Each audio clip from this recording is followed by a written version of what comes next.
Assalamu alaikum and a very warm welcome. I'm really glad you're here with me because today we're going to dive into some truly profound verses from the Quran together. You know, when you hear the phrase Day of Judgment, it can bring up some pretty intense feelings, can't it? A bit of anxiety, maybe even some dread.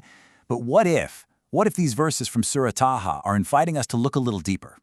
Beyond that initial fear, to see a system built on absolute fairness, and even more than that, an incredible source of hope. So let's explore what that really means. We're going to start with a very powerful, and let's be honest, a very stark image from verse 102. It's direct, it doesn't pull any punches, and while this is a critical part of the picture, it's just that. It's one part. To really get what it means, we need to see the whole framework that it fits into. And that framework, well, it all begins with a single massive event, the day the horn is blown.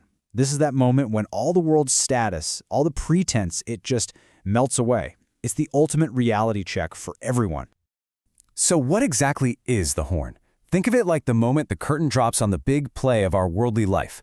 It's that divine signal that says all the illusions of power and status we held onto, they're over.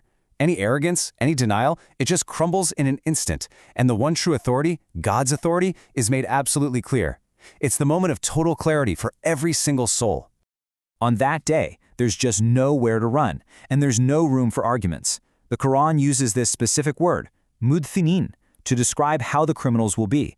It means they're completely humbled, forced to finally accept the truth they might have spent their whole lives trying to deny. The game is up. But here's the thing. This moment isn't about chaos or some kind of random punishment. Not at all. As we're about to see, what comes next is a system of perfect, detailed justice where absolutely nothing is missed. So the process of accountability actually has these clear steps. First up, recognition. The verses say criminals are known by their marks. Now this isn't something physical, it's more like a moral signature that makes their deeds totally obvious. Then, for complete fairness, every community has its own witness. And third, to make sure nothing gets overlooked, every single thing is recorded. And this perfect record is called the Imam Mubin, or the clear book. You can think of it as a perfect, unchangeable, divine ledger. Every action, every intention, even every whisper, it's all there. This gives us complete transparency. Nothing is ever lost and nothing is ever forgotten.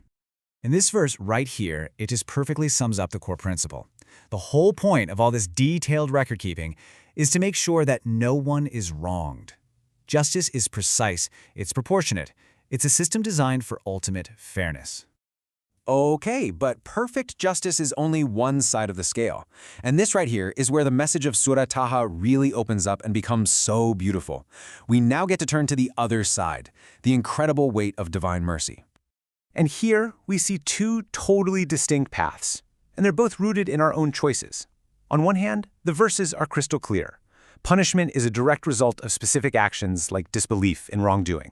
But right next to that, we get this promise that for those who are mindful of God and do good, their burden is lightened.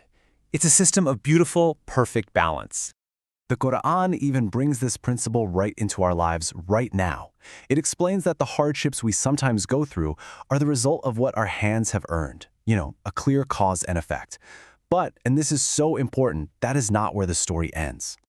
So the crucial point, the real game changer, is this powerful phrase, and he pardons much. Even while we live with the consequences of what we do, God's mercy is this active, constant force that overlooks and forgives so much. This is the balance. Accountability is real, but it is always, always surrounded by an ocean of mercy.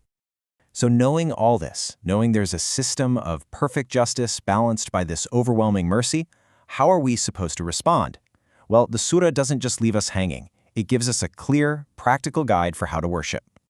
And the guidance here is just so beautifully practical. We're told to call upon God directly, using His beautiful names, to find a nice balance in our prayer, not so loud that it's for show, but not so quiet that we neglect it, to approach God with humility and sincerity, to always, always remember His oneness, and to constantly be in a state of praise and gratitude. And really, at the heart of all this guidance is the concept of tawheed. This is the bedrock belief in God's absolute, indivisible oneness. As the verses remind us, He has no son, no partner, no equal. And it's this understanding that shapes every single act of worship we do. So, as we bring all of this together, what's the ultimate takeaway from these amazing verses? It really boils down to one profound, central idea. The core message is one of profound balance. It teaches us to live our lives with an awareness that, yes, our actions matter and they're recorded with perfect precision. But it also teaches us to live with an even greater awareness of the vast, ever-present mercy and forgiveness of God that surrounds absolutely everything. It's a message that gives us both responsibility and, at the same time, so much hope. And that leaves us with a final thought to carry with us. Knowing that justice is perfect and that mercy is infinite, what's just one single thing you could do today that honors both of these truths in your own life? Thank you so much for joining me. Assalamu alaikum.